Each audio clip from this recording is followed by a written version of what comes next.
How to edit friend lists in Facebook.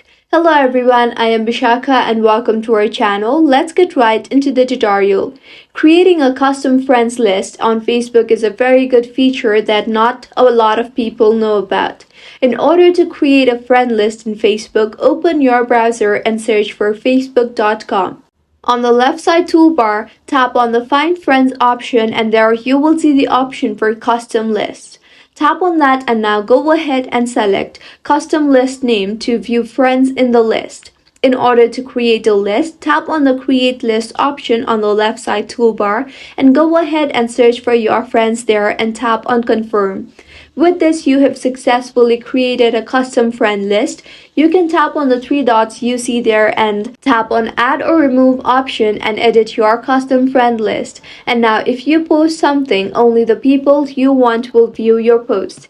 If you find this tutorial helpful, do subscribe to our channel. Thank you for staying with us until the end.